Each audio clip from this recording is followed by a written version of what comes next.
Gazette du Togo, une vision sur l'actualité togolaise et sur le monde.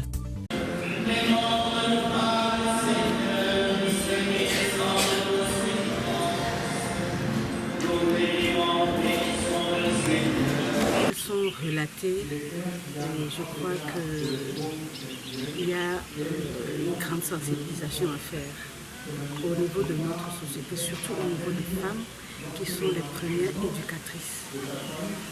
Pour la première communication sur le harcèlement sexuel en milieu scolaire, surtout au niveau des jeunes filles. C'est du vécu. Et je crois que c'est un problème qui est vraiment d'actualité, mais on n'a pas vraiment la sensation qu'au niveau national, il y a cette importance qui est donnée à la chose. Et avec tout ce que j'ai entendu, je vois qu'il y a déjà un travail qui se fait, qui a commencé à se faire en amont. Mais c'est comme on ne le ressent vraiment pas. Parce que je vois que les concernées, c'est-à-dire les jeunes filles elles-mêmes, c'est comme si elles n'en sont pas vraiment conscientes.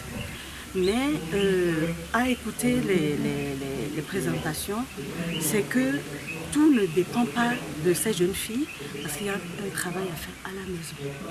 Et c'est là où vraiment j'ai saisi vraiment l'importance de ma présence ici. Un travail qui doit se faire à la maison, une sensibilisation, dire à ces filles vraiment l'importance qu'elles doivent se donner, premièrement à leur corps et ensuite à leur objectif dans la société, à leur avenir.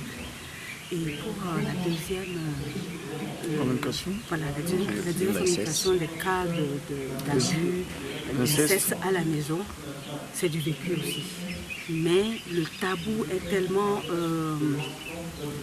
comment dirais-je, c'est vraiment une pression, c'est vraiment une pression sur ces personnes qui vivent de ces choses-là, que même on demande comment briser ces tabous, il faut en parler.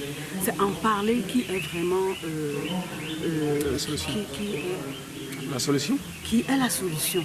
Mais pas seulement la solution, mais c'est comme un grand poids, parce qu'on n'ose pas franchir le pas.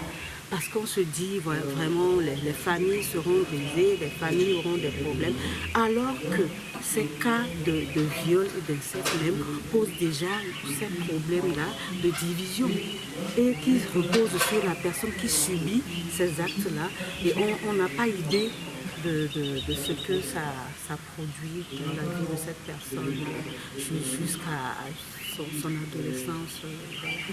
Et sur les violences conjugales, là c'est vraiment la cerise sur le gâteau.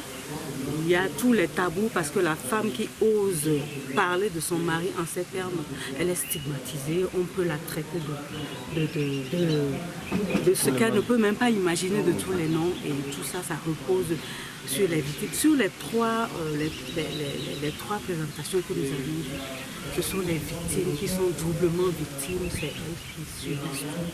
Et il faut vraiment de ces genres de causeries, débats, de rencontres pour qu'on soit vraiment conscient de la chose et qu'on finisse vraiment par s'approprier comment briser tous ces faits et puis vraiment arriver à une solution pour plus tard. La Gazette du Togo, une vision sur l'actualité togolaise et sur le monde. Rejoignez-nous sur le www.lagazettedutogo.com ou sur nos comptes Facebook, Twitter et YouTube. Pour tout contact, écrivez à contact@lagazettedutogo.com ou appelez le 92 80 88 53. La Gazette du Togo, c'est l'information en continu.